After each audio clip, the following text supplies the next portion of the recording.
What's up, guys? Welcome into Packers Total Access. My name is Clayton. You can check us out on packernet.com. Find me on Twitter at Packers_access. Joined alongside Jacob in Wisconsin. We'll have Tim joining us from Green Bay here shortly. I think Emilio may also be on. We'll see how that goes. I mean, you know how that is, Jacob. He says he's going to be here, but, you never know when the Mexican restaurant's going to get raided again. You know what I'm saying? So. See, I do know what you mean, Clayton. How was your day? I tell you what, it was perfect here in Wisconsin. Absolutely perfect. Yeah, we were sitting about 72 with 20-mile-an-hour gusts. It was just a lovely day. Next week, though, 88. Whew, it's going to be in the 80s all week. So it's pool weather, baby.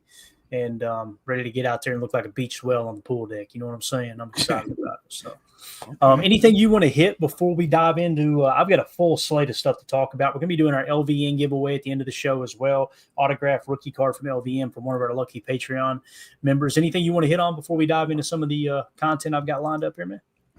Just breaking news. I'm sure Hold up. Don't say it yet. Yeah. I'm sure you guys were all worried about this, but I think his name was Brad Narveson. Remember the guy that we had kicking field goals for a hot minute there? He happened to be from right down the road from me, Hudson, Wisconsin. He's officially left the NFL, and he signed a new contract with a different league. What league? I don't know, and I don't care, but more luck to you, Brad. Wish it would have worked out. I think it was – what was Narveson's name, Tim? Wasn't it Braden? The Narv dog? What was – the Narv? Oh, yeah, Braden Narveson, not Brad. Braden. I think it's Braden, yeah. Narva not gonna kick here no more. Braden said, y'all can't even get my name right. I'm out of here. You know what I'm saying? Such a good drop.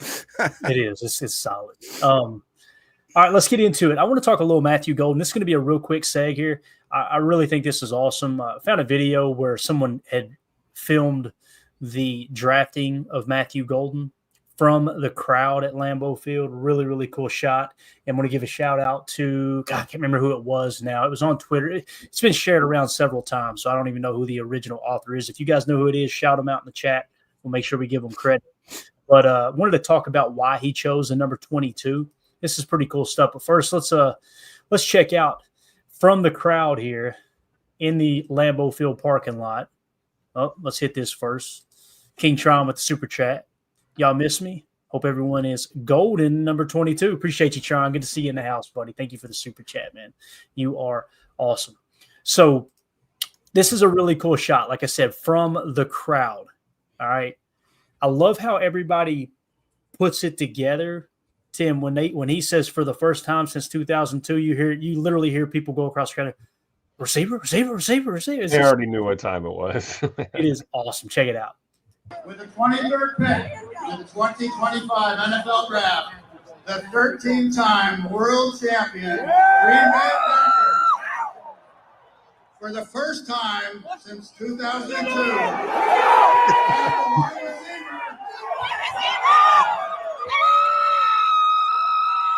Matthew Golden.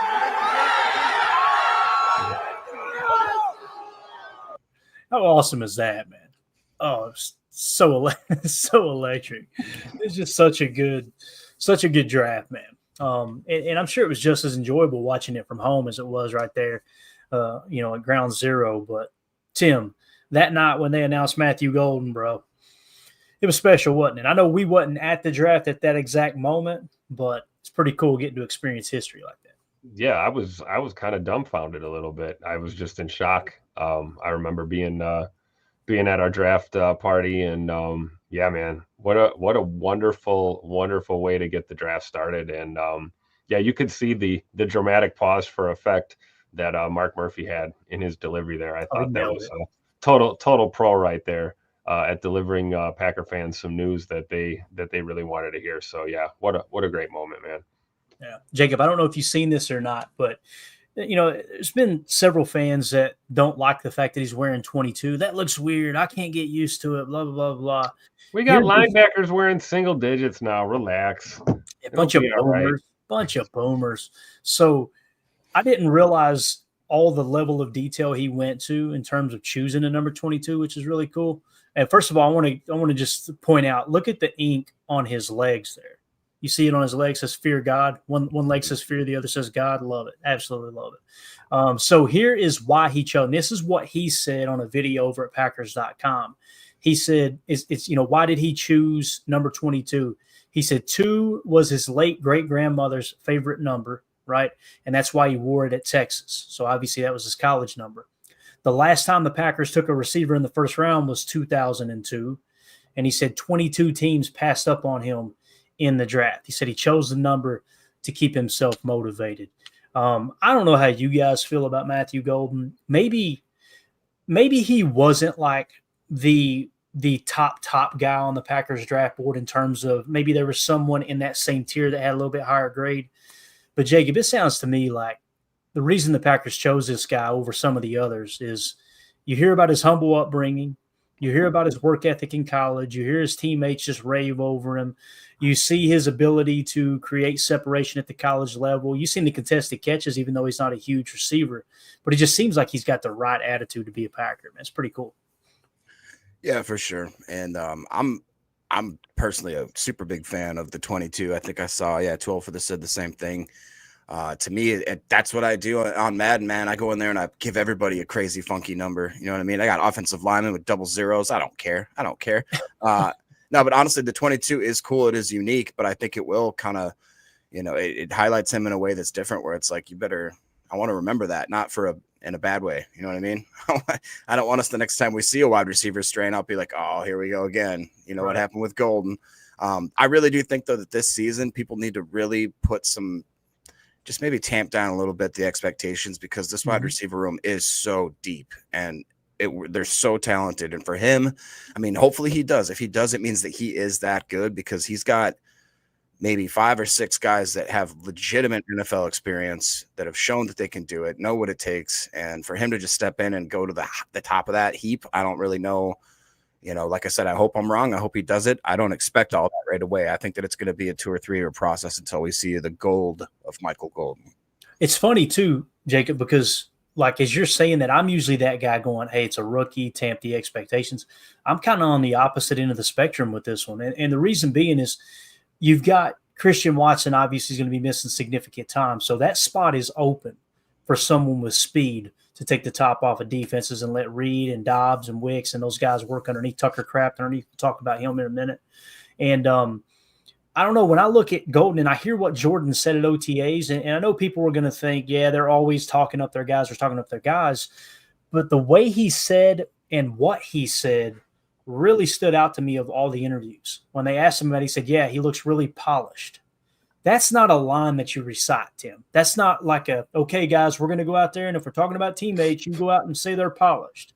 To me, Jordan, I think, was probably a little impressed at OTAs. Like, damn, this kid, pretty crisp route runner, got good hands. Like, he seems like he's ready to go, right? Yeah, so, I think and Jordan's not a BSer type of guy, right? I mean, he seems like a very genuine type of dude when he's speaking. So, yeah, I think that was probably just from the heart and a genuine reaction for sure.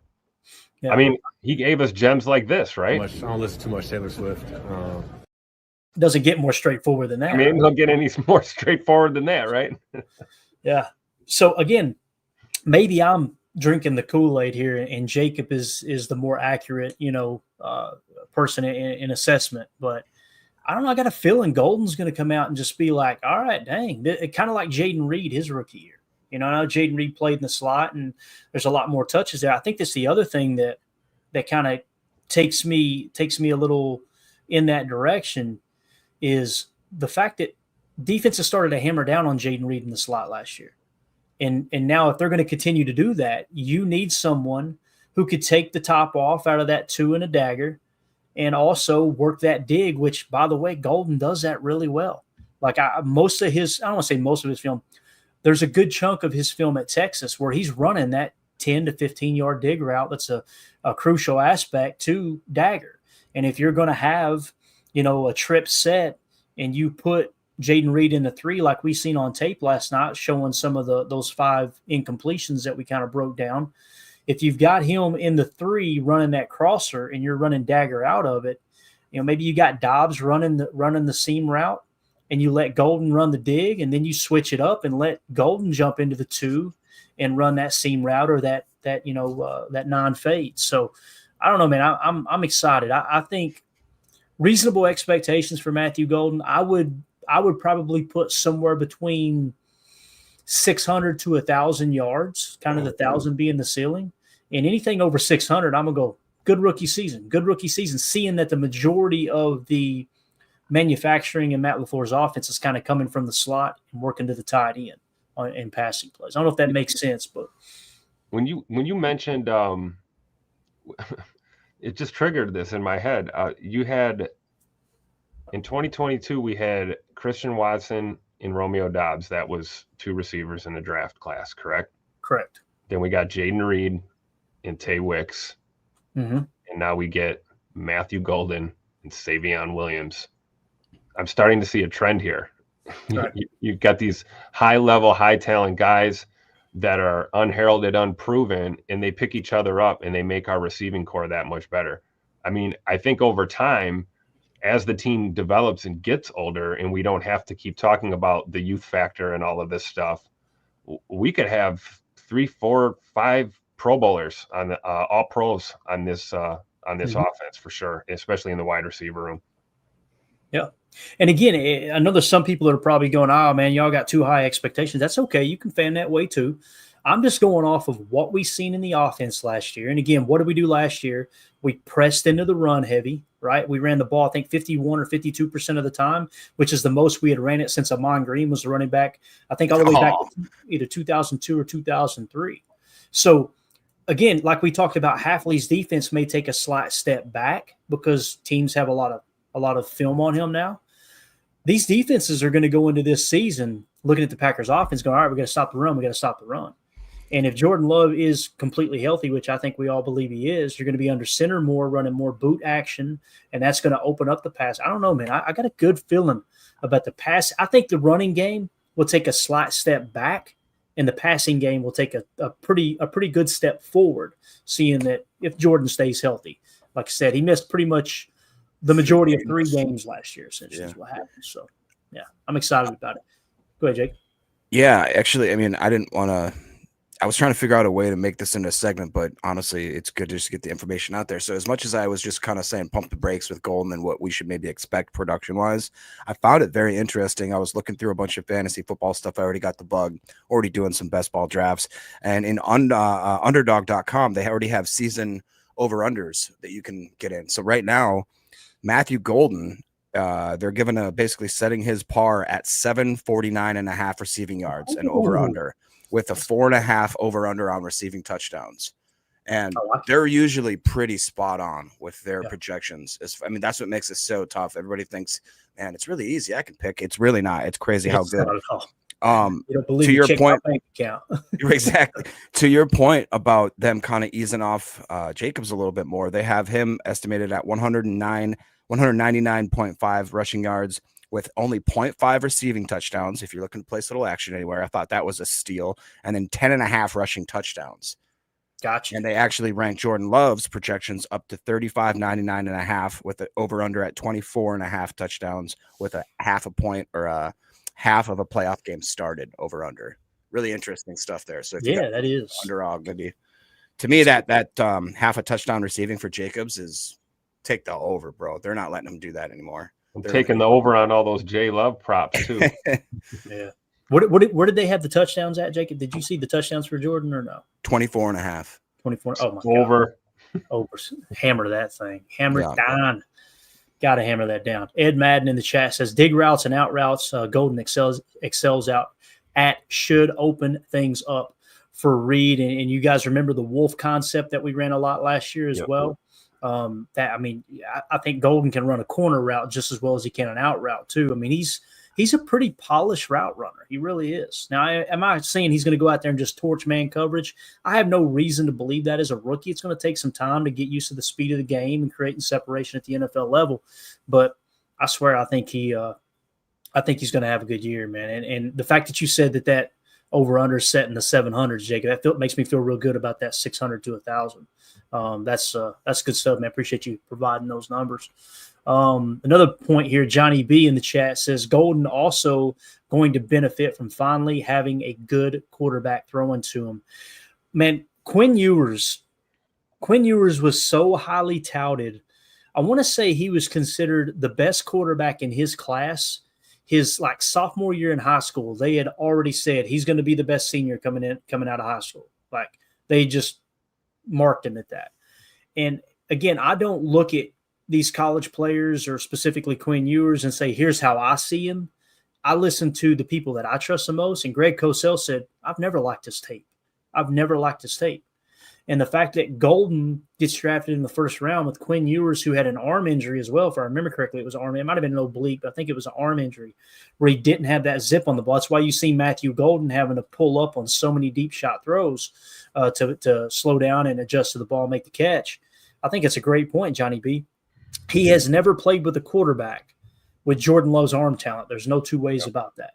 So you're probably going to see the best version of him. He doesn't strike me as the type of receiver, too, that would not benefit from having a little more zip on the ball. He's got strong hands. He attacks the football. He plucks it out of the air. I think he's going to be just fine with Jordan. It's going to be exciting stuff. So compressed, compact route runner, too. No wasted motion. We were talking about that the other day. Mm-hmm. And, can you imagine getting him in a little bit of space and hitting him in stride and just letting him turn on the juice? It's going to be fun. It is. It's gonna be a blast, man. All right, moving on to the next topic here. Let's talk a little Tucker Kraft. We're not going to go too in depth, but I woke up. I think it was this morning. It might have been yesterday, and was immediately had something on my mind. I'm going to share it with you guys here. Was it money? It was not money. My mind on my money and my money on my mind. All right. It was not. But as I put in this tweet, what are you thinking about? Me. This is what I'm thinking about right here. This throw right here never gets old, man.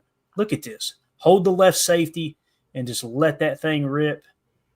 I mean, you're not going to find a better throw than that. Look at this. In the words of Emilio, this is called humming that tater. That's right. Humming that tater, shooting that peel, whatever you want to call it. Here's the thing about it, too.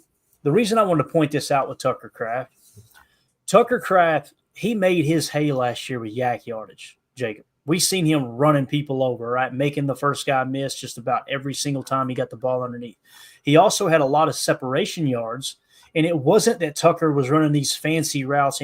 Matt LaFleur was scheming him open, but still giving him 5, 6, 7 yards of separation, catch the ball full steam ahead, throw a stiff arm on a DB, run one over, hurdle one, whatever you need to do.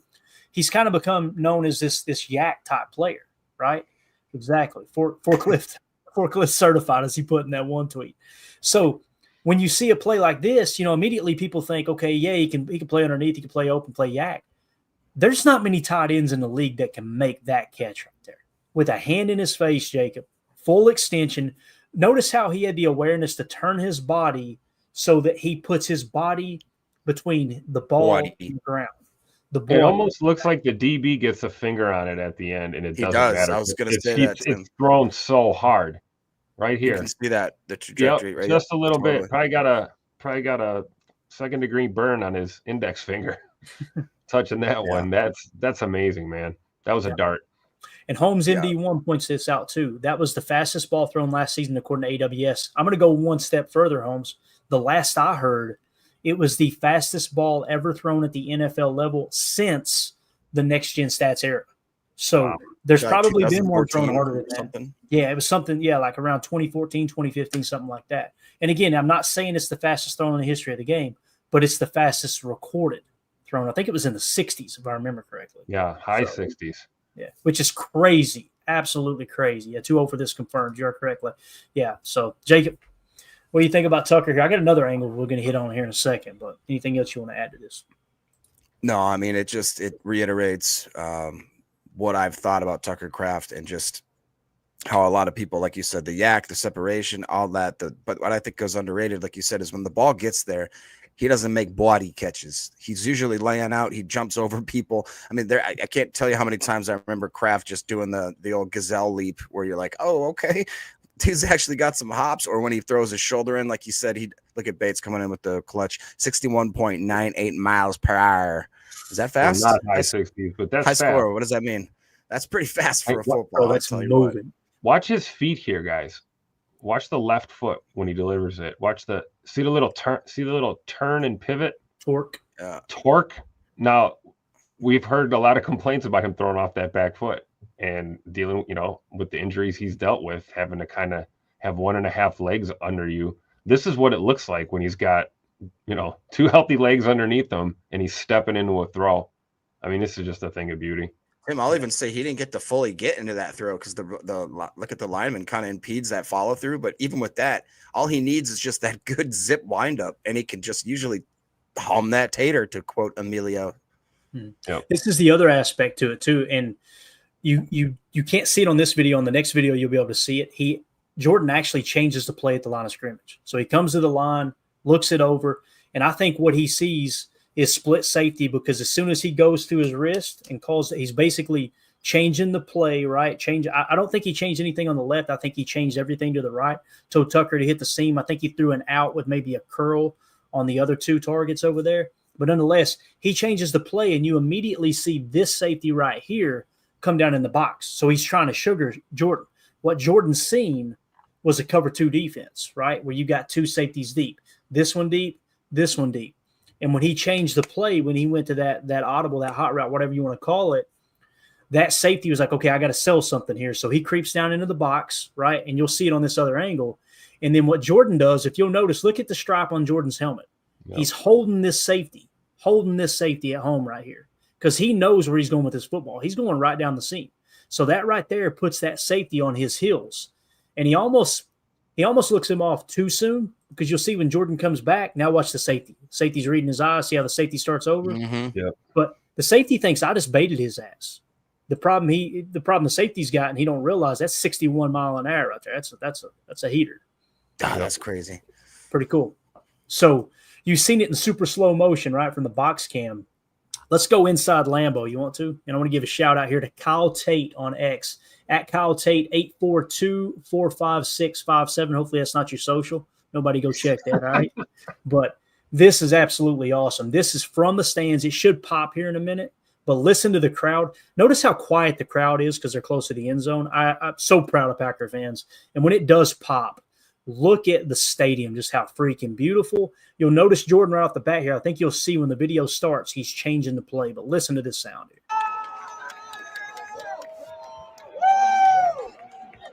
Right here's where he changed it. See him go to the wrist. Just a little subtle hand gesture.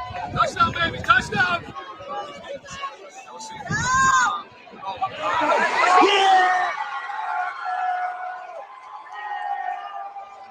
That's so cool from that angle, man. That's so it's cool. Absolutely awesome. Yeah. I love it, man.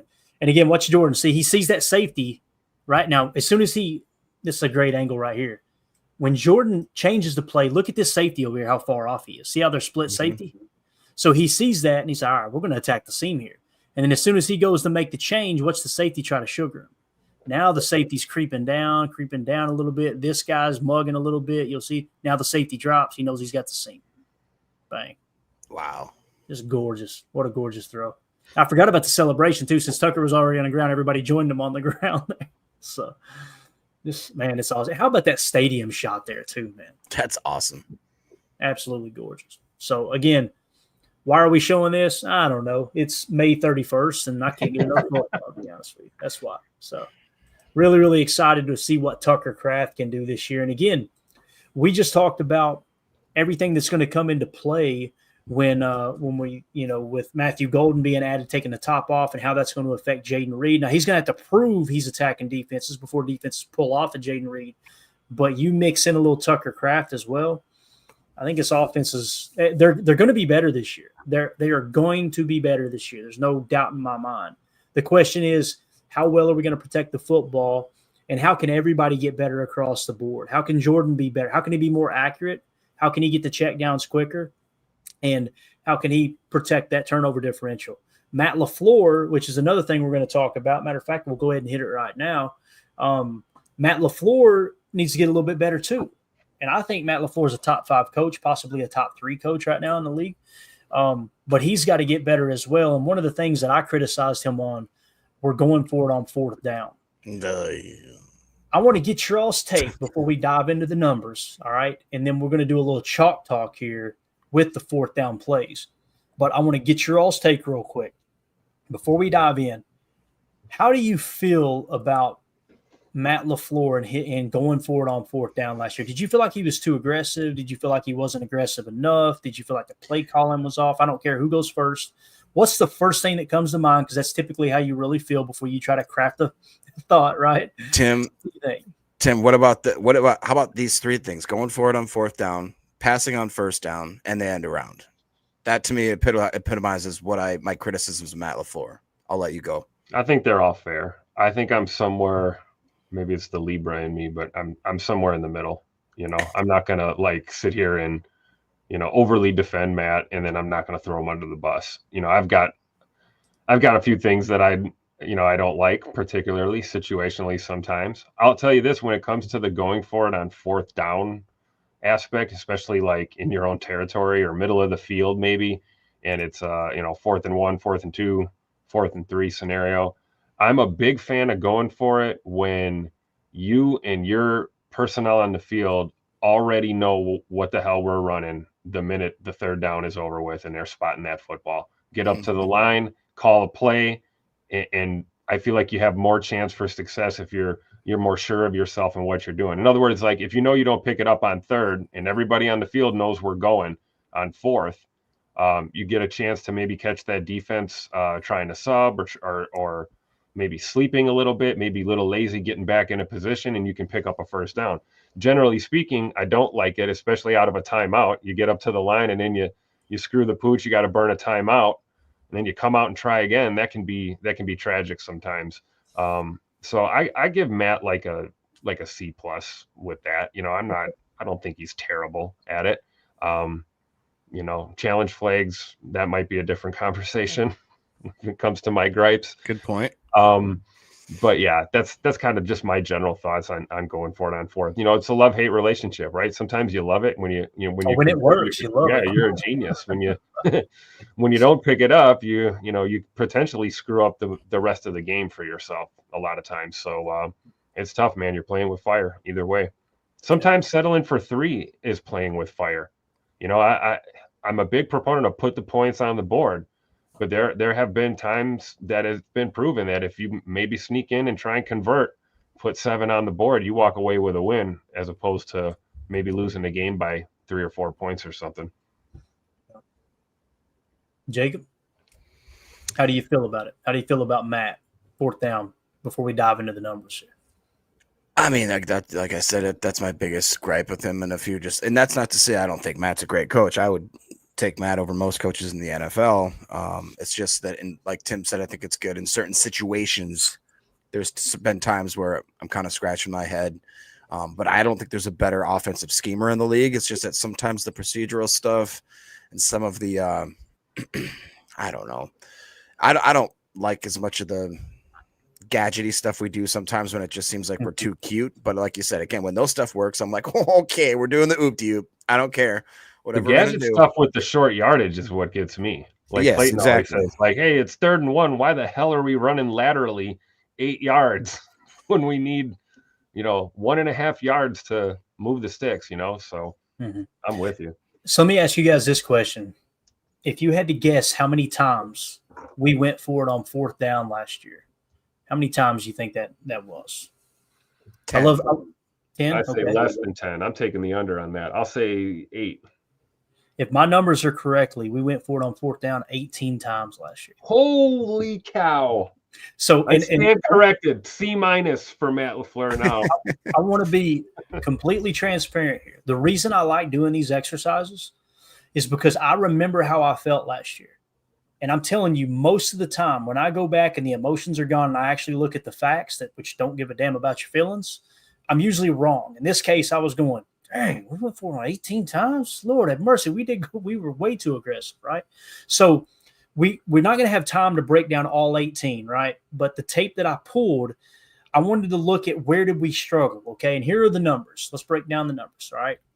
So first of all, we finished 23rd in the NFL with a 50% conversion rate on fourth down, okay? So not that good, right? You want to be in that top 10. Obviously, Washington, Buffalo, Philadelphia were all in the 70 percentile. Detroit, Atlanta, Kansas City, LA Rams, Tampa Bay, Denver, Houston, and Indianapolis, along with Chicago, were in the 60 percentile. We finished right at 50%. Okay, now let's break down how we went for it on fourth down, all right? So passing the ball on fourth down, we went for it 8 times, or 8 of the 18 times we actually threw the ball on fourth down, all right? We converted 4 of those 8 attempts.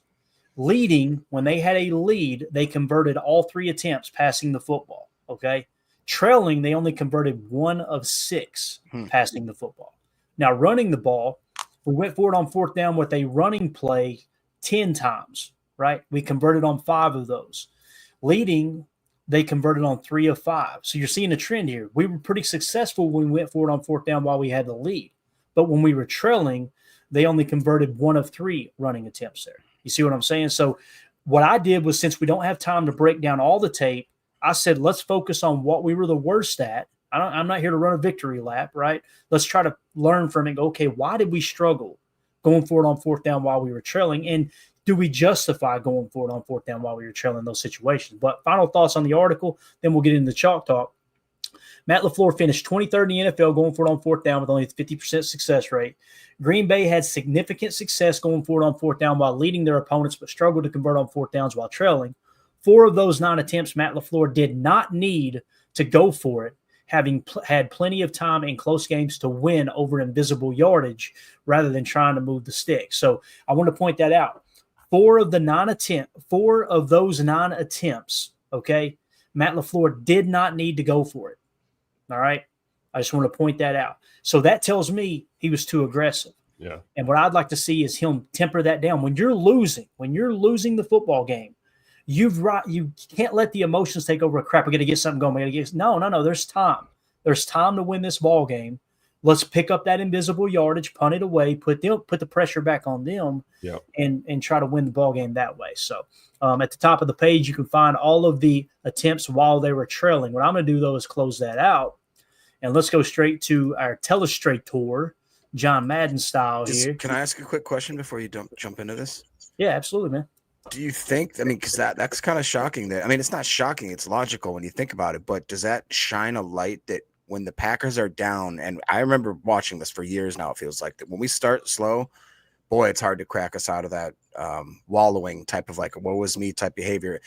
Is it weird that like when we're on, we are on, when we're off, we are off? Does that shine a need for better coaching as far as a motivational, changing the narrative, halftime adjustment type of like, we need a guy that has more of like a vocal leader that goes in, and it doesn't have to be halftime, but at some point has to stop and be like, hey, snap out of it, get your butt together. We need to do a 180. What we're doing right now isn't working. And it's been hard to see the Packers not make adjustments like that and watch us slowly with the train wreck. Is that crazy to say that, or am I being hyperbolic? For me, it's all about gathering information and making those slight adjustments. I think, correct me if I'm wrong, Jacob, but I kind of feel like you're looking for Matt to maybe make a little more of an aggressive approach. All right, we really need to change something here, right? Am I right in I don't want to misquote you here. I'm just more saying it seems as a generalization that when the Packers are stuck in a rut, they're stuck in a rut. And it doesn't seem like they ever get enough of either a motivational kick or on the field a strategical pivot from what they're doing isn't working for them to snap out of it. And when they do snap out of it, it seems like it's with 10 minutes left in the fourth quarter. And for whatever reason, they've increased game speed, game tempo, started throwing quicker out route. You know what I'm saying? Like all of a sudden, I remember that my dad always, whenever we're losing the whole game and we turn it on, why can't we play like this for 4 quarters? You know? I agree with that, Jacob, because I remember a couple of times last year saying to myself, go to the 2-minute offense now. Like let's come out in the start of the third quarter and run 2-minute on them and just go tempo. And I get what you mean with some of the frustration, like, go ahead and make a change, shake it up a little bit. But, we got to remember too, man, it's at least from a coaching perspective, I'm sure maybe Coach Len could chime in if he's in the chat, but you're looking for your guys to focus on one play, right? Exactly. Go out and win every play. And when the play is over, whether you crap the bed or you did something awesome, you got to forget it and go to the next play and win again. And that's how you win ball games. We were talking about fourth down, going for it on fourth down. How do you get better at fourth down as an offense? Don't have fourth downs. Be better on third downs and convert. Don't put yourself in a fourth down situation. So it's all about one play at a time, I think. And, when we watch games, we tend to see it from that overarching, looking at it as a whole, as opposed to, drive to drive, play to play, quarter to quarter. So, yeah. And I don't know. I guess I just look at it different. And I'm not saying I'm right here. Knowing how the game plan is put together, I feel like Matt is making too much of an emotional adjustment. He's making decisions too much. And listen, you could probably hear us talking about this and think, man, they really think Matt LaFleur's a bad coach. That could not be further from the truth. No. It's the offseason. What can we improve on? What should they have improved on? What can get better next year, right? I think he's too emotional in that regard. Like when things aren't working, well, I gotta force this square peg in a round hole, rather than, you know what? Play the game that's in front of you. Play the game that's in front of you. And that's why I'm a big believer in, if there's enough time left, you punt that thing away. And then if your defense gives up a touchdown, you know what? It wasn't your day. But when you go out there and you get all aggressive and you give the ball, like I'm going to show you this first one right here. Let's just get into it. We'll get everybody's take afterwards here.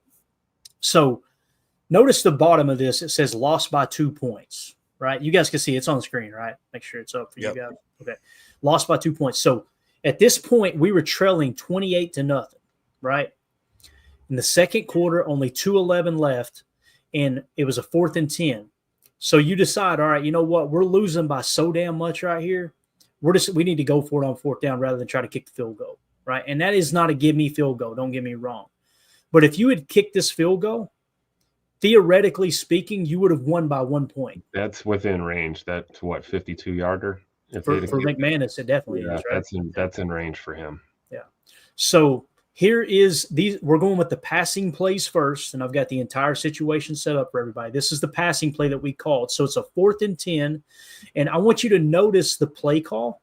Now, I'm not going to list the whole thing out, but notice where the football goes, and you could tell what Jordan and Matt's trying to do here. It's we just need to take a shot. They're getting desperate, right? So look at the play call. It's kind of a 3-vert look off the gate. You got a drag underneath, which you're not going to be throwing the football here. Let's be honest. It's you need 10 to the sticks. So you got 3 verts, right? Oh my gosh, Tucker Kraft. Yeah. Now look where you go with the football here. You're just going to chuck and duck and pray for a miracle here in a double coverage. That ball should have went to Tuck Norris. Rough, yeah. And here's the thing. Yeah, it's a bad decision by Jordan, but at the same time, when you come out and it's not even halftime yet, let's just get some damn points on the board. Let's kick a field goal right here. It's easy to look back and go, man, we only lost by 2 points. That field goal would have been the difference. Yeah, technically it would have, right? But good point by Soder. Narv Dog. I was wondering if he was in. Yeah, if he was the kicker. Okay. I stand corrected. But, I don't give a damn if it's somebody from Podunk University. Your kicker, you can't go out there going, I don't think my kicker's going to hit it. Like, you're either going to attempt the kick or you're not. If you're going to approach it that way, don't even have a kicker on the roster. That's the way I see it. You know what I mean? Like, give the dude a shot there, in my opinion. So, again, first passing play, you chuck and duck to the end zone, you turn the ball over, and that makes it even harder to win that ball game. Right.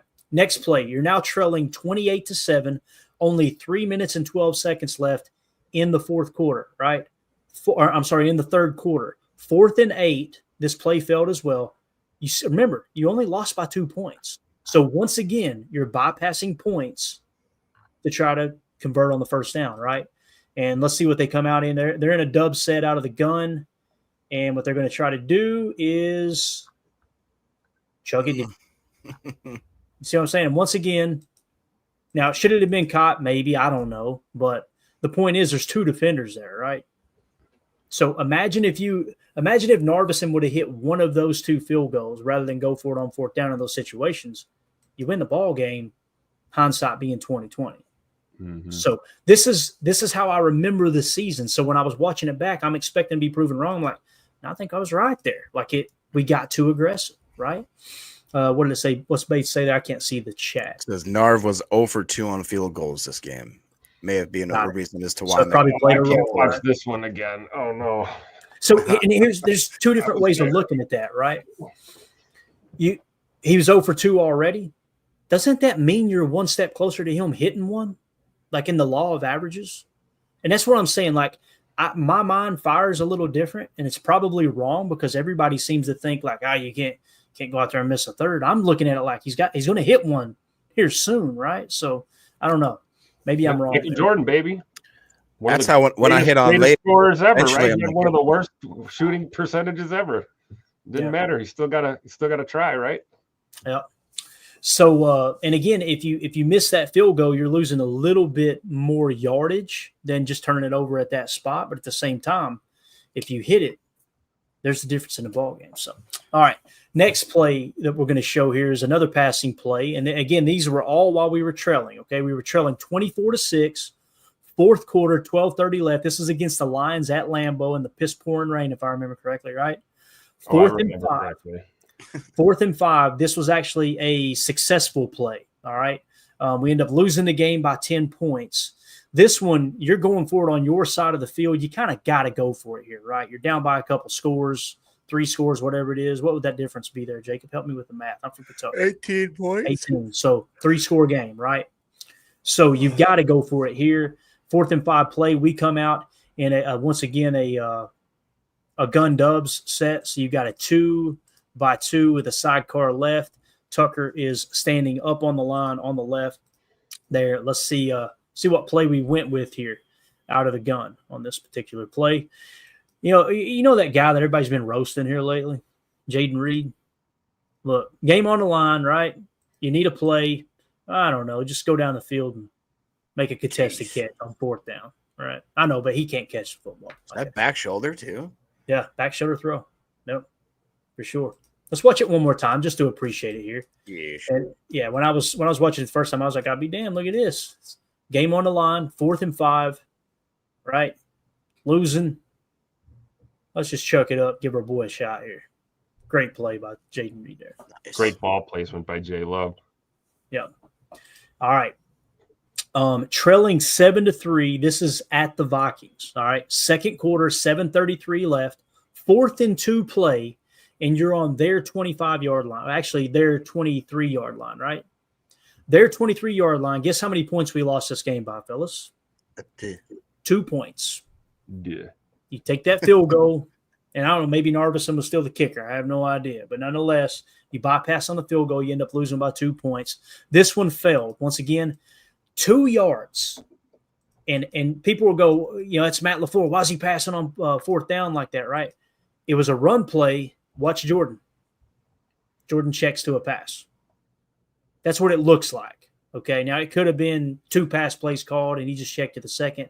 My guess is it was a run and a pass combo. He checks out, goes to the passing play here. And this is the play we highlighted that everybody said Jaden Reed drops his football, but Jordan gets to him late, and he has to dive for the football, right? So that was on 4th down. Bypass a field goal. And here's the other thing, too, we got to mention. Matt LaFleur could have told him, go out there and try to get him to jump. And if you see something you like, then check to this play. That could have been the play as well. So keep that in mind. But nonetheless, the point there is another game you lost by 2 points or less, and you chose to bypass a field goal attempt to go for it. So United Bates said we had McManus that game. He was 1 for 1. So that hurts a little bit more. Right now we're getting in the same ballpark. We're like, yeah, okay, we probably should have kicked that. So all right, next game is the Philadelphia Eagles. This is the playoff game. You're trailing 19-10, 4th quarter, 5:03 left. I have no problem going for this one. No problem, right? I mean, you're down by 2 scores. There's only 5 minutes left in the game. You got to go for it. But again, we're showing all of them that we were trailing on. You end up losing by 12 points, and this was a failed attempt. If I remember correctly, this goes to Malik Heath on the outside down here at the bottom. I want to say it's him right there, or maybe it's the 2. It could be the 2. Somebody runs an out route. I think it's Malik Heath, and he doesn't get his feet in bounds. But what do you see again, fellas? Jordan in the play. Yeah. Okay. Now, you guys see it failed, but I'll tell you this. He checked to the right play because look at what he saw. Look at what he got. Walk him out. Beautiful ball. Great placement. Lee Keith just doesn't get his feet in. Right? Now, again, could we win the ball game if he converts that? Probably not. Yes. But the point is, you got to get your feet in bounds. You got to, right? And again, we've been propping Malik Heath up all off season because you look at some of the advanced metrics and it suggests like, hey, this dude's ascending, right? He just needs more opportunities. In this case, didn't work out. So It's random comment here. Flight risk snug Caldwell says we're 13-4 Super Bowl. Go Pack go. I ain't seen the flight risk in here before, so nice to see Let's it there. go. Flight risk snug. Love it. Love it. Pretty killer name. Yeah. All right, that's going to do it for hour one. We're going to continue this conversation on the other side for hour two. Everybody on the pod, we really appreciate y'all tuning in. We'll see you over there. For those of you listening on the pod, welcome in hour two. Let's continue this little breakdown here. All right. As this game here was against the Bears, last game of the season, if I remember correctly. No. Chicago was early. Yeah, Chicago was early in the year. So we're trailing 19-14. Fourth quarter, 11:29 left. There's plenty of time. There's plenty of time left in this ball game. So 4th and 6, okay? We end up losing this game by 1 point. God. So did we win this game? No, I thought we won. This We is had to have won the this field goal game. Yeah. So we won this game by 1. We lost at home by a point. Gotcha. And we lost Christian Watson in that game too. So it took us blocking a field goal at the end to win the game. We won by a point. That's what it was. So if you kick this field goal, you're now up by 4, and you don't need to block a field goal to win the ball game at the end. That was the point I was trying to make, and I typed out the wrong text there. So 4th and 6, this one's failed. Now look, you're in a gun set, you got a sidecar, but what do? We flex them out wide. All right. So you flex them out wide. Now you got an empty backfield. So you're passing here on 4th and 6, correct? Yeah. Ball snapped. Let's look at the route combo. You're trying to get a little snug underneath. You probably got a little bit of a window here, but this defender, now he's got eyes on it as well. They got to blanket it on the right side. So Jordan's just going to try to do what he can, tuck it and run right now. Here's the problem. I'm trying to look at where the line of scrimmage is. Let's try to find out where the line of scrimmage is real quick so we know. The line of scrimmage is what, the 11-yard or the 6-yard line? Yeah, 6. All right, so the line of scrimmage is the 6-yard line. Jordan's going to tuck this thing and try to run, right? Does a great job getting out. Right here. Right there. Dump that thing to Tucker. Dump it to Tucker, right? Just a little dink right underneath. But Jordan, and this is what we're talking about, like when you talk about Jordan's guts and his competitive nature and all that, he thinks I'm going to plow my way into this end zone, right? Mm-hmm. Oh, he almost did too. Yeah. But again, hindsight, you look up, should have dumped that thing right there, right? A lot of that comes with experience too, right?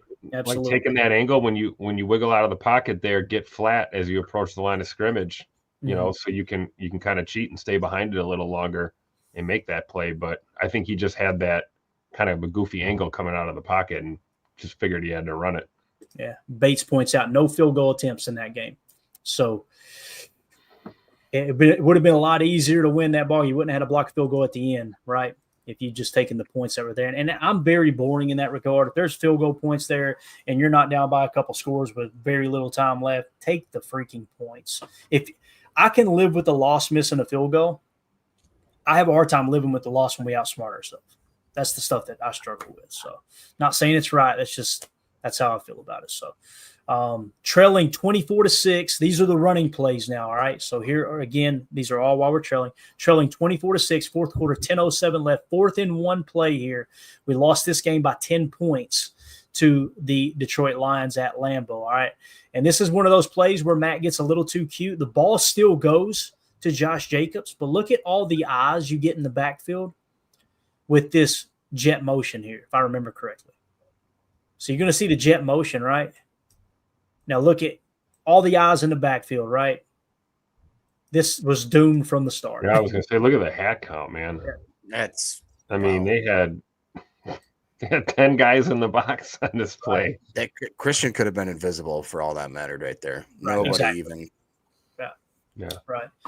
So again, there's your first running play that we're going to show where you failed there. And again, how much did we? Let me go back to the front here, back to the start. So we lost by 10 points. So right there, I want to say we were in their territory. Yeah, obviously there's the hash right there, right?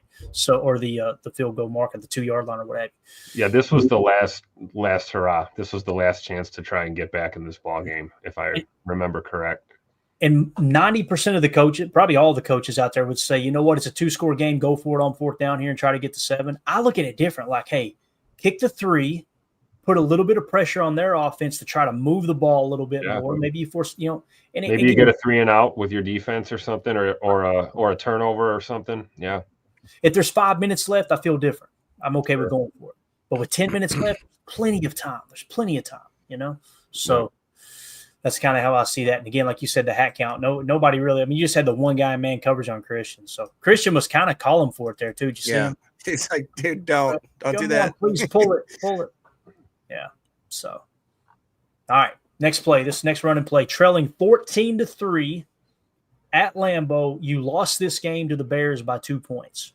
Is that Malik in there too? What's that? Is that Malik under center? Mm-hmm. Yes. So you're trailing 14-3, right? And it's the fourth quarter, 15 minutes left. It's the first play of the fourth quarter. 4th and 3 play. Malik Willis, and that's the other thing. The Bears like to point out that they won a game last year. We pulled so many freaking starters at the end. It was hilarious. Like, what are we even talking about? And I've got it listed. We lost by 2 points. You guys fact check me on that. However, on this play right here, this is what I'm talking about. There's plenty of time left. Punt that thing away. Pin Caleb Williams is – trying to think of the right way to say this. Pin Caleb Williams deep and let him make the mistake, right? I'm trying to be politically correct out here. That is kind of that sweet spot for Daniel Whelan too, right? Oh, my God. Like you get that punt right inside the 50 there, put some hang time on it, drop it on the 2, we're in business. And then you win over that, let's say whatever it would be, 40 yards of invisible yardage, 30 yards of invisible yardage, right? And put their backs against the wall. If you get them inside the 5, who knows what Caleb's going to do, right? So, again, that's why I disagree with this one. It failed. Let's see what the play call is. Y'all going to love it. Look, a little zipper, little yo-yo for you, right? You know what? You only need 3 yards. Why don't we try to run 16 yards horizontally? That's what we were talking about getting too cute last year. Man, if he would have just faked that jet sweep and handed it off to Emmanuel Wilson, that might have worked. 31 right there. That gap looked like he had it for a second. Yeah, look at that, right behind Zach Tom. And again, that wasn't a choice by Malik, to the best of my knowledge. This looks like it was a called jet sweep, right? Yeah. But I see what you're saying, Tim. Like, that's what I'm thinking. Or what I'm saying is, like, stop thinking jet reverse. Stop thinking reversing. Stop thinking jet sweeps. If we don't gain 3 yards there straight ahead, I feel better about that than running 16 yards horizontally. Yep. Right? Because you're right. He's got that. He's got the hat count. You kidding me? So, again, just getting a little too aggressive, and then not just aggressive with going for it, but aggressive with the play call, right? Mm-hmm. And keep in mind, guys, these are the worst of the worst last year. When we were trailing, we went 2 for 9 going for it on 4th down. When we were leading, we were 6 of 8. So just keep that in mind. And again, I've picked out 4 times that I felt like we should have punted the ball away. So if you punted the ball away those 4 times and you've gotten at the others, your numbers are a little closer to what your average was on. Come on, Clayton. It's not like we have the best punter in the NFL or anything. Right. Again, I know I'm a boring fan. And I'm telling you, if we polled this, the majority of fans will probably say go for it. Like, am I wrong there, Jacob? Does it feel like, just following social media and other fans really, they want you to be aggressive, don't they? Am I wrong there or no? I think generally they would, but in this specific situation, just being second quarter with 7 minutes left, only down by 10, 4th and 1, you're inside easy field goal range. I think that people would usually, I don't know, maybe I'm crazy. At this point, I would say take the 3, but I'd be okay with going for it. But I'd definitely want to take the 3 to be in this early in the game. If it was like the 4th quarter, for sure, I think they'd be okay with it. And in this case, it is a successful play. Go ahead, Tim. Oh, no, I was just going to say, I think it's fair, Clayton, to say that I think maybe slightly better than 50-50 split there. I think a little more than half fans would probably lean to be more aggressive. But I'm with you, Jacob. Like, second quarter, 10-point game. Yeah, I'll take 3 here. Just get on the board, get some momentum, Mm-hmm. Yeah. All right, so this play here, we go for it, trailing 10-0, second quarter, 7-19. I'm with you, Jacob. Listen, this was a successful play, and even with it being successful, I would have kicked the field goal because you're down 10 points and it's the second quarter. Take the 3 points, make it a 1-score game. Why are we putting ourselves in this position? But 4th and 1, you end up losing this game by 12 points, right? Not that it matters with this play specifically, but I do like the play design, and you guys are going to love this. This is the what we call it, the Tucker Craft, what we call the quarterback sneak with him, the cheese squeeze, the tuck duck. No, what was it? We had something last year and it was good. Yeah, What was it? Sodas. We had daddy sodas during the Craft post smash, the tuck. I can't remember. Somebody in the chat help us here, man. But anyway, I love the play call because they come out, right, and they're going to show sidecar right, and they're creating a little bit of an illusion like they're a little disoriented here too. Watch Jordan's going, hey, man, you got to get over. Okay, yeah, move over. Okay, we're going to go sidecar left. Now you get eyes. Look at these guys communicating. Okay, that changes things, right? Everybody's kind of adjusting over, shifting over, right? They're focused on, okay, they went from sidecar right to sidecar left. Now watch what happens. See, they're still communicating. And look at what we're going to do. All right, Tucker, you come in motion. Now, look, this guy's back is turned away. These are the guys who do the tush push better than anyway. Look, he's not even looking at the line of scrimmage. And watch what we do. Just slip right in here under center. Let's take Mountain Dew from a baby. Mm-hmm. Sweet play call. Look at Tucker knowing having the FBI to see that, hey, they're crashing in the middle. I got to bounce this outside. Yep. Rather than just try to fall forward, right? He's going to read it and just he played some quarterback, I think, early in college maybe, or it was high school. He was a quarterback. He was the one who brought this up to Matt and the coaching staff that he wanted to do this. So not just is the nuance of being in the gun and having him slip in like this. Yeah. You know what I mean? Because we've got enough on tape. Soder in the comments was saying the same thing I was thinking, that, you know, even on 4th and short, we run a lot of gun or pistol in those situations. So, you know, we know what's on tape. It was a great time to call that play. And you're right. The deception allowed, you know, by the time they knew what was going on, it was too late already. And it's all set up with that, you know, coming out in a gun. And again, what caused it was this extra wrinkle, and I think most people miss it, is just that slide. That was the game plan. Hey, come out sidecar right, move him sidecar left, get them thinking, right? CJ, then get them thinking, and then we'll run the tuck sneak, right? So I just love that because, again, look at him communicating. All right, what do you want me to do? I guess I got to go over. Who's going to cover him? Nope, he's staying. Oh, crap. First down. So I'm looking forward to seeing that this year. I really am. Yeah, me too. Love that play. So again, wanted to show the 4th downs where we were trailing, and the reason being is not to be like overly negative, but once again, to point out where did we struggle. Running the numbers again, we were basically 9 of 18 going forward on 4th down last year. That put us in the 23rd spot in the league at a 50% clip. When we were leading, we were 6 of 8 on 4th down. So Matt's really good at going forward on 4th down and keeping the pedal to the metal. You know, most people get upset and, you know, we need to be more aggressive. We need to be more aggressive. I mean, you're talking about going forward on 4th down 8 times, Tim, with the lead. I think that's pretty darn aggressive, you know? And then, of course, trailing is where you struggled. Now, is it the youth of the roster? Is it, you know what I mean? I don't know. I know this. Out of the 9 that we went for it while trailing on 4th down, I felt like 4 of them we should have taken the field goals or punted the football. So that's kind of how I feel in terms of grading what we did on 4th down. That was the whole goal of this exercise, was just to kind of, okay, what did we do well? What did we do bad? And what should we change? I think we should be less aggressive when there's a significant amount of time left and we're trailing. Does that make sense, Tim? I agree with that. For sure. And then, like you said, with a lead, even, you know, you get into that territory and we're going for it on 4th down, you know, trying to protect the lead. There's definitely a strong argument in those situations to, you know, boom a punt out there and play the field position game. So I agree. I don't want us to not be aggressive, but we may need to dial it back a notch, I think, on the 4th downs.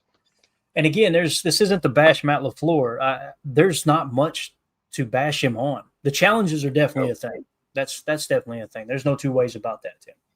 But when you look at, you know, just how well he's coached over the years, since he's been in Green Bay, we're kind of splitting hairs here. We are. But I do remember last year going, why are we going for it on? There's plenty of time. And again, I wanted to do the exercise because usually I look back and go, Clayton, you were an emotional basket case. It wasn't that big of an issue. And this time I'm looking back going, it does kind of feel like we got a little too aggressive maybe in the – and listen, Matt's emotional. Matt's a fiery dude on the sideline, you know. And I think in some cases he's trying to get his guys amped up too. And when you go for it on 4th down, the reality is the defensive side may be going, you don't believe in us, but the offensive side's going, all right, let's go. He thinks we can do this, right? That's a real factor too. Yep. So.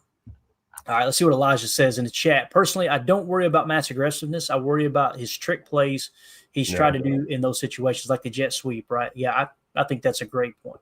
Get ready. We got Savion Williams now. You ready for 4th and 1, double reverse? Savion Williams, 50-yard bomb up the sideline. Complete to Jordan Love. Yeah. Elijah went on to say, i.e. flea flickers, J-Lo's first year, great point, right? Like, why you remember the Bambi flea flicker where his knees buckled? I thought he tore both ACLs the way his knees buckled. I'm like, oh my God, what are we doing here? So let's see your Tad in the chat. We should install some old TB All-Stot plays and use Tuck. Boy, I'd be all about that. Putting Tucker Craft in the tailback. Mike Allstott highlights now. We got to do it. I do it at least 2 or 3 times a year. Sometimes I get depressed. I just go to YouTube and type Mike Allstott highlights. Sit back and enjoy the show, especially when Chris Berman's on the call with Sports Center or whatever.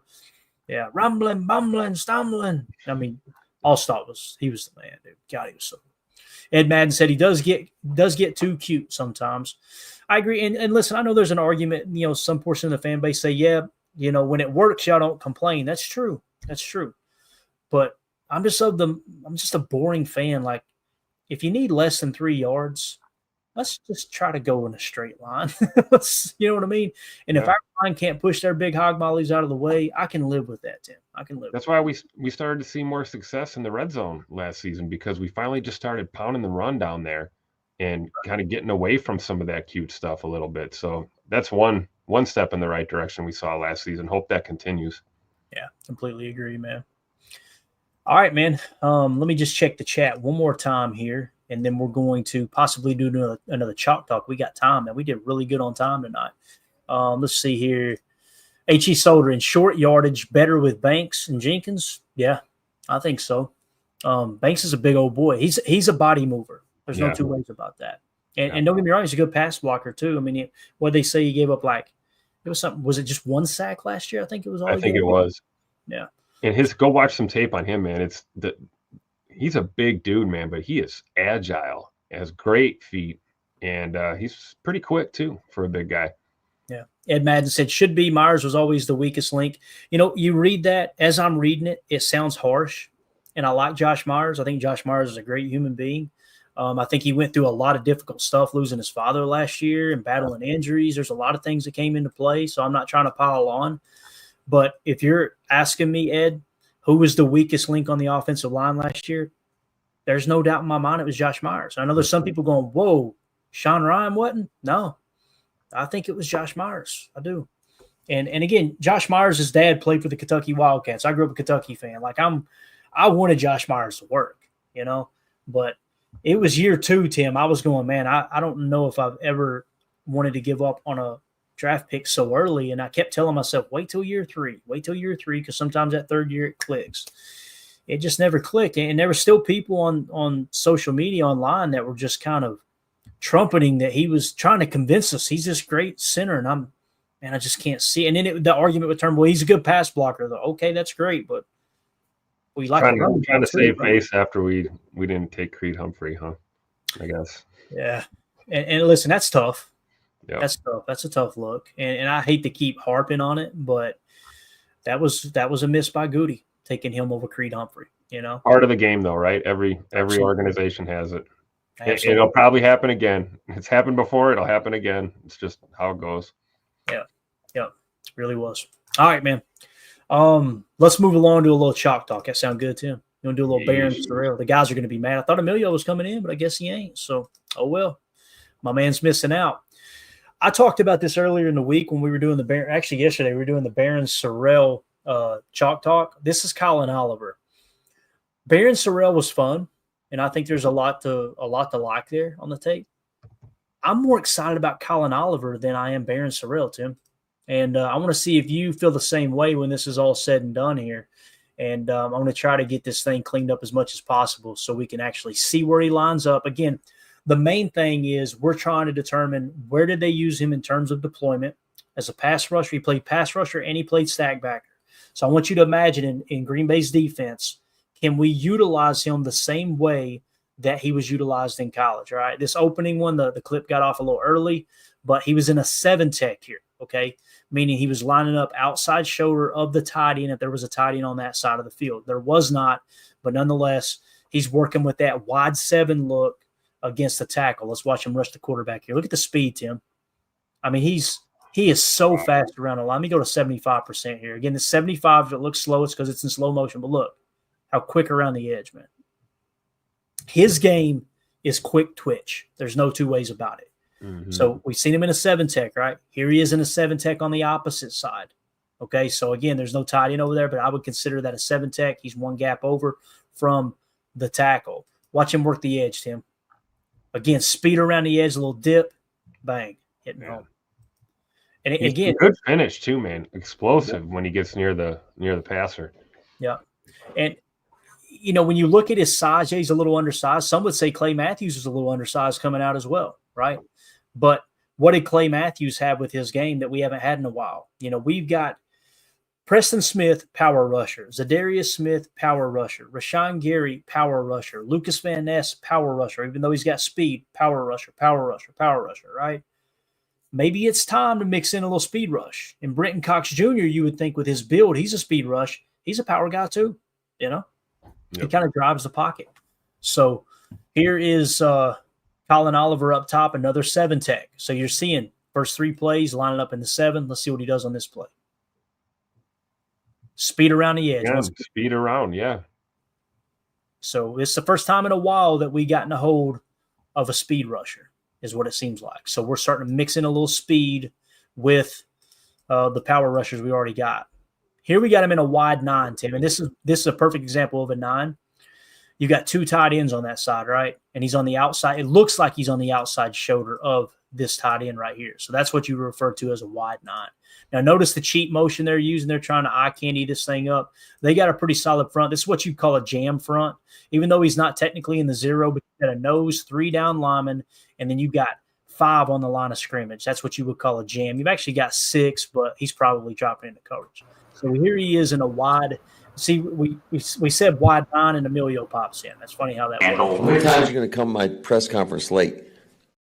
What's up, Emilio? Too many. He was like, I'm taking the night off. And then he heard us say Colin Oliver. He said, I heard Colin Oliver chalk talk. My ears just started ringing. All right. So here he is in a wide 9. Look, what we've shown, all you've missed here, Emilio, the first 3 plays, Colin Oliver in a 7-tech, all 3 plays. Okay. And what we're seeing is speed, dip, and rip is what we're seeing. Okay. Speed rusher off the edge. Let's see what he does in this wide 9 look. Look at him diagnosed right there off the bat. Once again, speed. I love that he had the awareness to go after the quarterback. You know what I mean? Rather than kind of get caught flat-footed, press. You got to make a decision. Yeah, you got to make a choice at some point. You can't be sitting in the middle. Right or wrong, you got to shoot your shot. You cannot be left back there trying to make a decision. Jacob does that every night, but very well said. All right, so here again, some would say he's playing stack. I think he's playing wide 9. I think they're looking at showing a pass rush here. Let's see if he actually rushes. Now you notice the motion made him shift outside a little bit. He's tipping his hand a little bit. Don't like that, but let's see what he does. He's just making sure he's wide enough now that the tight end's over. We're going to rush the quarterback anyway. Watch him attack the point. Hold the point. Okay. He makes that whole thing happen. You went and met him. Yeah. For everybody that's on the pod that you can't see this, I'm going to try to paint you a picture. They motion a tight end over. He's in a wide 9, even though there's just one tight end on that side. He's got a full gap, and he got that space on purpose. They're going to run a zone read. They hand the ball off. He takes on a pulling blocker, a grown-ass man pulling blocker, smacks him in the mouth, holds the edge, and then has the wherewithal to not let that dude get around the corner. Notice how he got outside, right? Forced him back. At this point, he's 6 yards behind the line of scrimmage because Colin Oliver had him over. And you see that quick twitch, too. I'm just surprised. I mean, you had 2 pulling guards at you, and he went up there and just stuck the dude. Stuck him right in his tracks and said, I'm just going to hold the edge.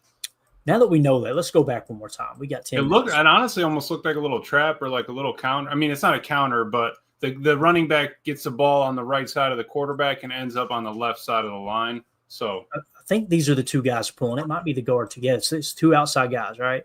So it's the guard and the tackle pulling. So that's a guard. That little bitty Colin Oliver, Mr. Undersized, that some people were saying the Packers would never draft him because he's too small. He smacks a guard right in the mouth, dude. That's how you set the edge. And then get back outside. get back outside. And right? obviously his teammate was there, filling that hole there. But him sticking that guard, stop. Look how closed in the hole got. I mean, it looked like it was going to open right up, and then it just shrunk. Yep. Just watch it over and over again. Bang, and then get back out. Yep. That's how you cut that play off. Love it. Tim, what do you think, man, so far? You've seen some speed. Now you've seen him against the run. You're muted. You've seen him against the run now. What do you think of so far? You're seeing 7 tech. You're seeing 9 tech, right? We haven't seen any stack backer yet. No, but I'm convinced he could play there if we needed him to. Mm-hmm. I mean, just looking at, even based off of this little bit of film we're looking at now, and he seems like a finisher. He seems like a guy that's not afraid to go in there and initiate some contact, as we saw in that previous play, holding the line and just going in there and sticking somebody. He also looks like a guy that's got pretty good FBI. I don't think he's going to get himself washed out of too many plays. Right. Although we haven't seen him at the NFL level yet, so yet to be determined. But my gut's telling me we might have one here for sure. I'm telling you, man, and I like Barron Sorrell, but when I turned on the tape of the two, I came away going, damn, Colin Oliver, I think's the dude. I think he's the dude. So you imagine if they both pop? Oh, my goodness. Yeah. Coach Lynn says, do you think he can play stack backer? Wait, we got a couple of those clips here in a minute, Right. Coach. I think to that FBI point, Tim, look at him just lining up here. Everybody else is basically a yard off the ball. My man is getting every inch he can in that neutral zone. Yeah, It's true. It's very, very true. I love it. He got the little lean, but he's keeping his shoulders back, so he's perfect. All right, so we got a 7 look here. Again, zone read. Notice you're aggressive, but watch him. Now he pulls it, right? Quarterback pulls it. So now look at Colin Oliver. No hesitation. Shoot your shot. Look at the speed. And watch the tackle. That's a hold. That was a hold, too. Yeah, I was just going to say. Yeah. More power to him. I would have did the same thing if I was on that O-line. I got beat like that. He knows here with the zone read that running back's not going to bounce it back, right? He's got 3 backing him up if the quarterback takes it and runs, okay? So it turns into almost like a RPR. And then right here, just no hesitation. I like how he just shoots right between both of them. Look at the quick first step. Bang, dip. The thing we're noticing with the speed dip is literally first step, get your shoulder low, and he's got a little bit of a bend to him. But again, the finish right here too is just doing everything you can, playing with every inch of your body. While basically being tackled from behind. Right. Yeah. And again, left him alone, putting him in a decision-making option there with that zone read. Everybody left him. He's just sitting there. That's all on him mentally making the decision. All right, I'm going to play the run, sit, and then, okay, I'm getting the pass. FBI. Read and react. Yeah. He literally got tackled and still made the tackle. Yeah, at first I wanted to say, he fell. He lost his footing or he got out in front of himself. But no, he got basically tackled from behind on that. He bends almost like he's on those motocross, like he's ripping around the track and just like got his knee touching the asphalt, man. It's unbelievable. Yeah. So here we are at Sam Stack. All right, so now you're going to see him at Stack backer. Let's watch him. Is he firing? He's tipping his hand. He's firing, isn't he? Looks like he's firing. That's a lean, That's a good lean. So there's the lean. He's bringing the thunder, baby. Look at him getting held again. Doesn't matter. Get to the quarterback. So now you're seeing him blitz from the stack backer position. Now, I know Coach Lynn's probably asking, hey, can he play stack backer? You don't think of him blitzing as a stack backer, right? Here we are at Sam Stack again, right? And again, Sam is the strong side backer. Assuming that we're going to call these guys linebackers, all 3 of them. The reason he's the Sam, strong side of the formation. That's what Sam stands for, strong side backer. Okay, I know it sounds silly. So you got Sam, Mike, Will, right? So you notice in terms of deployment, he's playing Sam. We haven't seen him in the Will yet. So it looks like 7 tech, 9 tech, Sam so far. Let's watch him on this play. Watch him fire. No hesitation. Again, dipping, right? He's getting under those blocks. Mm-hmm. Yeah. So that seems to be his go-to move there. That was a big boy, too. You see him take that contact, didn't even knock him off his line. He just stayed on his feet. Yeah. And then great question here, or comment, Adam Block says, thinking of Oliver and Cooper on the field at the same time. I thought the same thing. Like, I'm not trying to be, and again, it's the college level, but if you had this kind of read and recognition in Quay Walker's body, you got an all-pro linebacker. You know what I mean? Like, seriously, the thing that he's lacking that Quay's got, if you just simply think in stack backer, is coverage. the thing he's got that Quay doesn't have, or the thing that Quay's got that he doesn't have is that height, that 6'4", that frame, right? And probably a little bit more athleticism with Quay. I'm sure he's got a higher vertical, although that's the other thing. When you've got someone who's got an RAS in the 9s or whatever athletic scoring system the coaches use, you're looking for the tape, or you're looking for the athletic scoring to confirm what you've seen on tape. That's how coaches look at it. And you're seeing it confirmed on tape, with the quick steps. So here he is at the wheel stack. And some would say that looks more like a mock. If you want to call it the mock, that's cool. It's on the weak side. When you've got 2 linebackers, to me, it looked like there was 2 backers on this play. There could have been 3, but nonetheless, typically the mock will play on the strong side of the formation. I just called it stack wheel, but he's playing true backer right here, true stack backer, right? It's another passing play. He's already recognized it's a passing play. Look at him, a little spy. Now watch this, right? Screen pass. Chasing the ball down, right? Love it. Hold up a minute. Let me see here. We may have gotten something crossed up. Up here. Yeah. Wheel. I'm sorry. Stack wheel. I marked the wrong guy. Sorry. So watch him read this out. Screen. Don't get too aggressive. Dip. You see him dip again? Yep. You see how he refused to be blocked? He used the footwork to avoid the block? Yep. And again, it's read and recognize. It's high FBI. Oh, I see it. Let me beat this blocker first. All right, now we know exactly where the ball's going. So now you see that poor guard. That was who we did it to earlier too. Yeah, that's 50 again, isn't it? Getting worked. Yeah. So again, you're seeing the FBI spill over from both playing the edge, whether it's a 7 or a 9, or playing a stack backer. Firing a blitz from the stack backer position. Now you're seeing them reading screens. Like now, here we are at a 7 tech. Kind of a 34 outside linebacker spot here, right? You can see the 34 jam look, got 5 on the line of scrimmage. Let's see what we play here. Look at that first step, dude. You kidding me? He's going to take every inch they give him, Amelia. He is twitched up. He really is. He's got a little bit of bounce, man. Because you have a little bit of that FBI. You can feel it when the quarterbacks get into his count. You know what I mean? You can kind of pick up on that on the field. You know what it might be on. Hey, you got to take your chance. Again, we're in a 4-3, but look at this, man. 77 never had a shot, dude. And again, dipping, right? See the was that a little left right hezzy there at the beginning of the? Let's see. Let's go back to it here. Just a little head fake. Right here. Let's see. Poor 77. Set him up. Oh yeah, a little jab. Just a little dip inside. Guy goes to extend, dip under the arms. Yep. One more time. A little jab step in, back out. See ya. Dip. Keep the legs moving. Look at the lead. Devin Neal wanted nothing to do with him at running back. I'm out of here.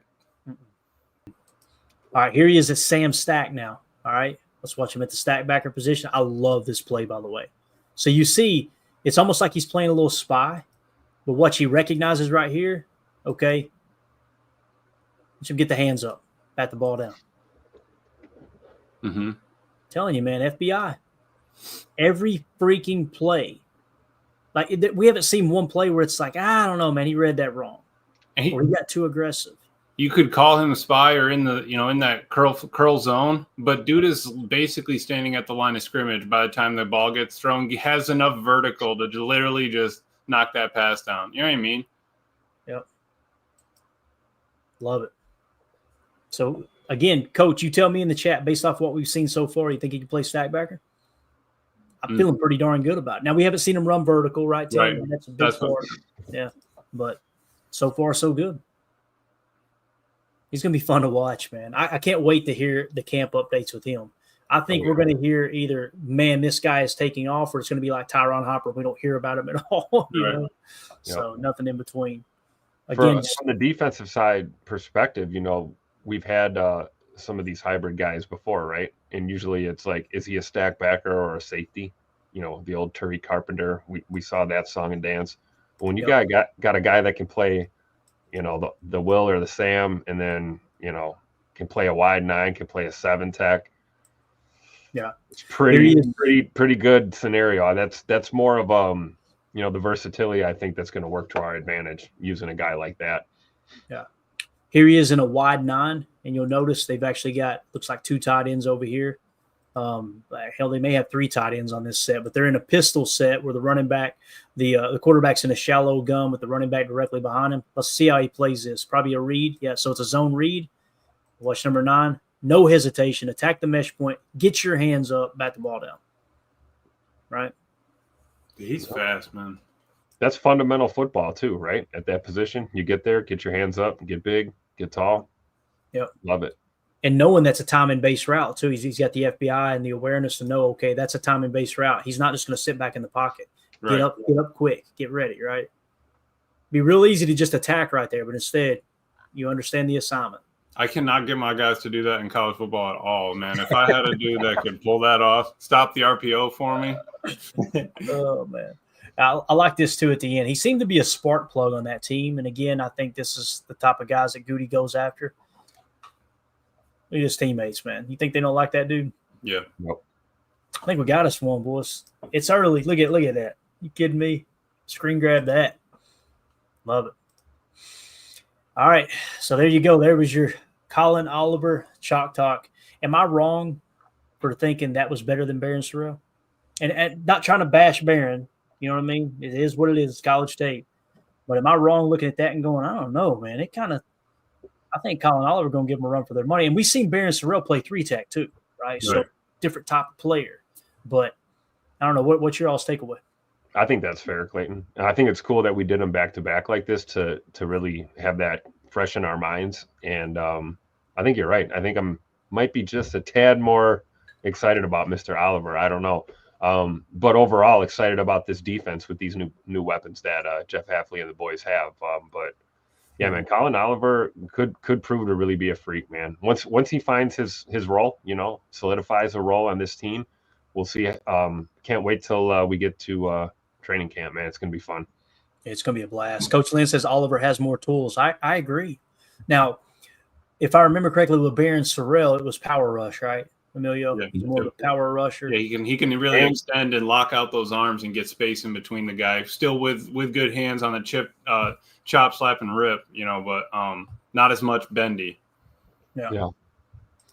Philip Root in the chat said, yes, Coach, I think Simmons, but Oliver is a possible dude. That's the other thing. You got Isaiah Simmons this year, right? You're going to try to work him into that linebacker rotation. So the beautiful thing about Colin Oliver, too, and why obviously he's going to make the 53 barring any injuries. You got a guy that in a pinch, he can play edge and he can play stack backer.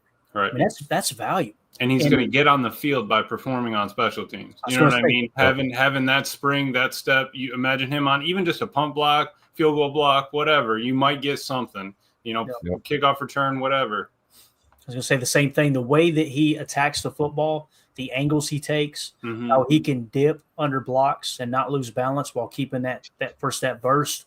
That screams special teams. I think it's been a while since we've had a bendy guy. I really do. Yeah, I think since Clay. I think you guys were talking about it, but just having that bend is a different kind of thing. I think it's just something they got to consider. They got to keep an eye. The offense has to pay attention to him if he's out. If he does show up like we're hoping for, the offense has to keep an eye when he's out there.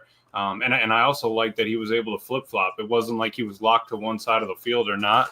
He can play stack on either side and he can play end on either side. With kind of switching up the stance, that's perfect. Yeah. It's a great point here. Ed Madden says Sorrell is more power and hands. Oliver is speed and bend. That's a great point. And that's, until he said it, I already forgot. It doesn't matter what you learn. The only thing that matters is what you remember. And I'd already forgotten about him playing the hands, right? Sorrell. Yeah. Oh, yeah. Good hands. Both of them high FBI guys, too. Yeah. Sorrell, real high FBI, just like Oliver. Yeah. Philip Root said, I think I heard the LVN lined up inside an OTAs. I hope they kick him in a little bit. I think he's better suited playing that 4-tech. You know what I mean? Maybe a little 3. I don't know. Maybe on passing downs, especially, just push the pocket. I don't know, man. He's a pretty damn good run defender based off what we've seen in the short time he's been in the league. He holds the point of attack. It's rare you see him get blown off the ball. So it's going to be fun, man. See how all this comes together. They got some tools to work with. Right. Y'all ready to give away an autographed LVN card? Spin that Let's thing. go. All right, here we go. Bust out the pinky wheel. Let's go. Give me that. How about these hands, Tim? I need it in my life. How about these hands? All right, so if this is your first time tuning in, hit like, hit subscribe. Appreciate you hanging out with us. You're going, what the hell? Why is there a crooked pinky on the screen? We do giveaways here for our Patreon community. Anyone who's a member of the $3 tier, you get access to everything on our site, but also we enter you into the giveaways. Today, we're giving away an autographed Lucas Van Ness rookie card, all right, that was donated by one of our loyal listeners, Rick Kruger. Appreciate all the support, everyone who's donated stuff, Mr. Larry. I mean, there's way too many to mention. Jazambi, everybody. Thank y'all so much for supporting the channel. So here's what we're going to do to make sure this thing ain't rigged. You'll notice we got 121 entries over here. All right. Mm-hmm. Don't worry about Paramount. You don't need to subscribe to that. That ain't a big deal over there. Okay. Free advertising. Just sponsor the show. Somebody in the chat, give me a number between 1 and 10. Clint already did it. Clint, they'll think I set you up because you went before I asked you. So between 1 and 10, somebody give me a number. Philip Rude says 8. Let's shuffle this thing 8 times. 1, 2, 3, 4, 5, 6, 7, 8. All right. Y'all ready to spin this sucker? Please. Here we go. The winner of the autographed Lucas Van Ness rookie card. Come on. No whammies. Come on now. We got it. Oh.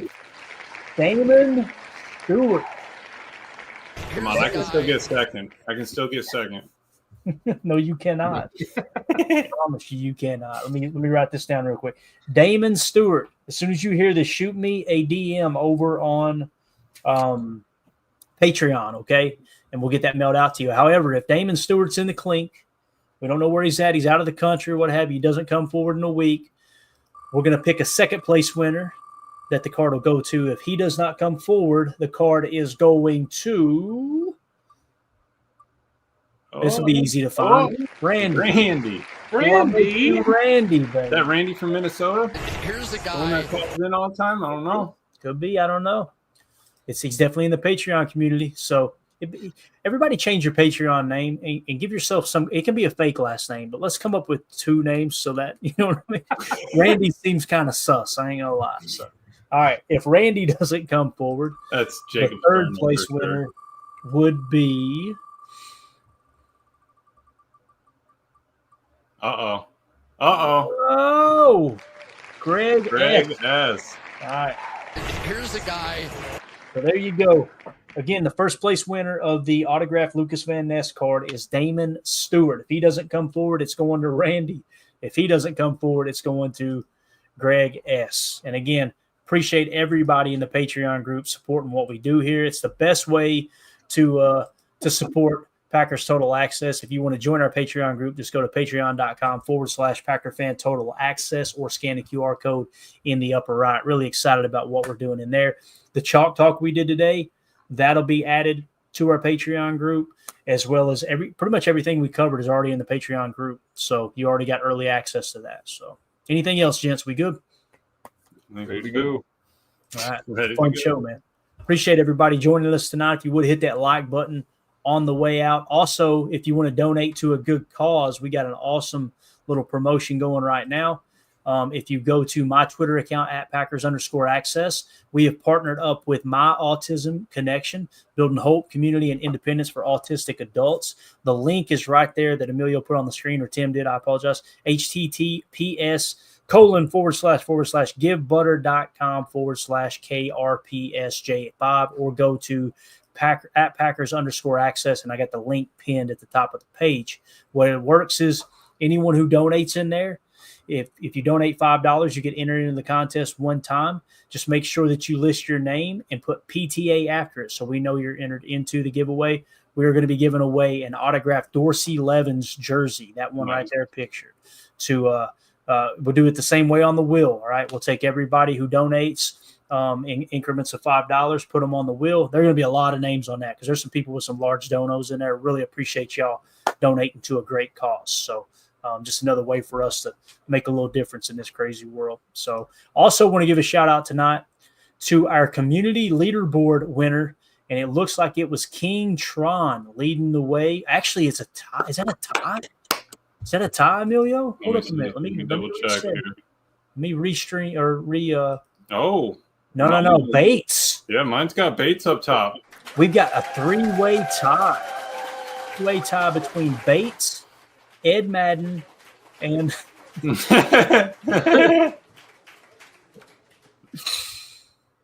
oh man. Somebody NUTTIN2G is all I got on my screen. Nothing to gain. Okay, nothing to gain. But that's not what it says, Amelia. I but know. I appreciate you I being know it's not. You were I know awesome. it's not. He was the best guy around. So again, the way the community leaderboard works is if you super chat, you get a little bit of a bonus, but also the people that are most engaged in the chat, you kind of get points for that. So each of those three, what they finish with, as we called it there, 150 XP. 2-0 for this, coming in fourth place at 125. H.E. Solder with 100. So just a cool little way to acknowledge people that are being engaged in the chat. And again, you don't have to do super chats. However, super chats will get you to the top, and just being engaged in the chat get you toward the top of the list there. So, was there just a Steve Harvey moment? I believe there was, actually. Yeah, I think that was. So at least it didn't go on screen, right? We were just reading it. That's right. You hurt me, bro. Philip Root says, "Stay golden, people." I thought he was gonna say, "Stay golden, Pony Boy." Wasn't that what was said? Yeah. Brothers. God, what a scene. Anyway, all right, we're out of here, guys. Everybody have a good night. Tim, Amelia, appreciate you joining me. Jacob, we'd say thank you to you, but I know you're running around with some lady right now. I know how this goes. You bailed on your buddies early. Appreciate that. Everybody have a wonderful evening. As always, let's go out and be the change we want to see in the world, and go Pack. There we go. Bye, guys.